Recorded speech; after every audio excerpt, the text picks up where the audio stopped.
Hi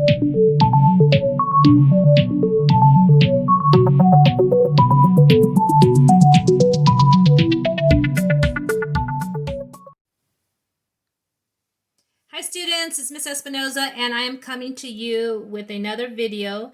This video is on lesson 9 from chapter 2 of Go Math. Okay, so these problems are multi-step word problems. The way I tackle word problems is to read it a couple of times. So the first time I just read it just so I can read it. The second time I want to read it without the numbers. And then the third time is when I start taking out information that I'll need to be able to solve the problem. So let's read it the first time. The seats in section A and B of the stadium are all taken for the last show.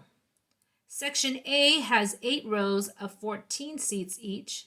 Section B has 6 rows of 16 seats each. How many people are seated in sections A and B for the last show? Okay, so there's some type of show going on and there's seats and all of them are taken. They're all full. Okay, let's read it now without numbers. The seats in section A and B of the stadium are all taken for the last show. Section A has rows of seats in each. Section B has rows of seats in each. How many people are seated in sections A and B for the last show? Okay, so it looks like I'm going to have to take section A and section B and add them together to be able to find out the answer. So let's get the information that we need to be able to solve this problem. So the seats in section A and B of the stadium are all taken for the last show. Section A, so we have 2 sections. So we have section A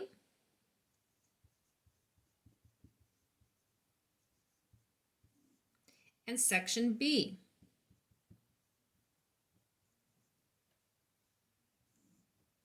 Okay.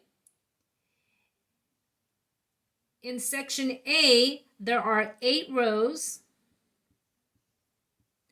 with 14 seats in each. And in section B, there are 6 rows with 16 seats each.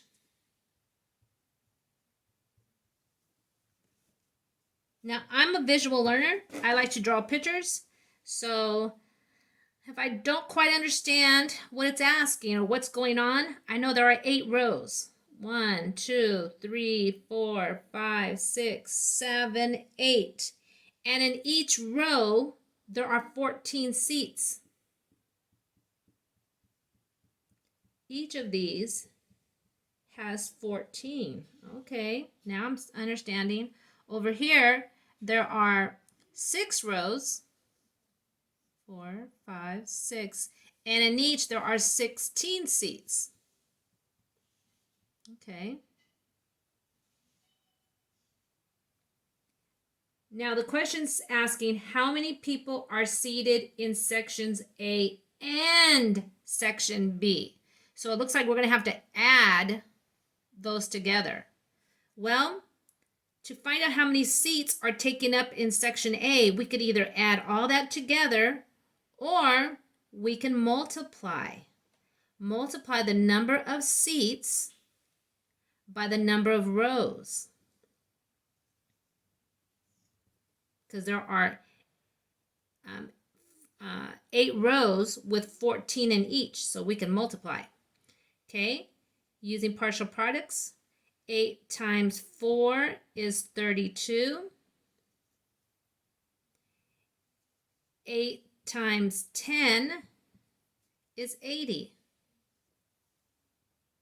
I'm going to add that together, and that will give us 112 seats in section A. So the same thing with section B. We could either add all those together, but that'll take us a while, or we can multiply 16 times 6. And we'll use partial products again. 6 times 6 is 36. 6 times 10 is 60. So there are 96 seats in section B. But remember now, they want to know how many there are in A and in B. So that means we need to add 112 and 96. So we'll take 112, that's A, and we'll take the B seats, which is 96, and we'll add those together. 6 plus 2 is 8. 9 plus 1 is 10, so we'll carry that. And then 1, 2. So there are 208 seats all together. So, just to review, remember when you're tackling these word problems that you read it a couple of times through. Maybe once just so you can read it. Second time, read it without the numbers. Try to understand what's going on. Like, where are they at? What's happening? And then read it the third time to start pulling out the information that you're going to need to solve the problem. And then start organizing your information. Draw pictures to help you visualize it. Don't just see numbers and think, okay, I'm going to add these together, or I'm going to multiply these, or I'm going to divide them. Really know and understand what it's asking you to do. And then you'll see word problems aren't really that difficult. Thank you for watching.